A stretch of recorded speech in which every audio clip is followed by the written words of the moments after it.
If you have a student loan or you're a co-signer on one, we have good news for you. Fannie Mae, the nation's largest underwriter for mortgages, just introduced 3 new rules that's going to affect people with student debt.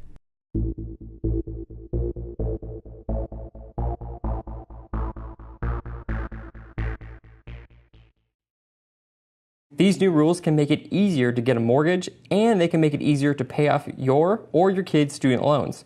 The first change is, for those on income-based repayment plans, where having a high debt-to-income ratio is the #1 reason for not being approved for a mortgage. Fannie Mae previously used a very conservative 1% of the total loan instead of the actual monthly payment. This can drastically lower your debt-to-income ratio and gives you a much better chance of qualifying for a mortgage. Some folks are lucky enough to have their student debt paid by their parents or even by their employer. The thing is, Fannie Mae didn't take this into account when calculating the debt-to-income ratio. That's the second new change. If your employer or your parents have been paying off your student debt and you can show evidence of this for the past 12 months, then this debt won't be counted in your debt-to-income ratio. This makes it more likely that you can qualify for a mortgage. If you can qualify for a mortgage, you should. Rates are still at historic lows, and a lot of great houses have just come on the market. Fannie Mae also makes it possible to refinance your mortgage for more than the value of your home.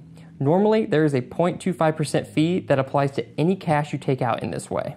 This third big change is that Fannie Mae will now waive that fee when you use this cash to pay off a student loan. This applies whether the loan is yours or you're a cosigner. If the mortgage rate is significantly lower than the student loan rate, it can make sense to refinance in this way, and the new rule makes it cheaper to do so. If you need help understanding any of these new guidelines or putting them into practice, get a hold of us. We hope to hear from you soon.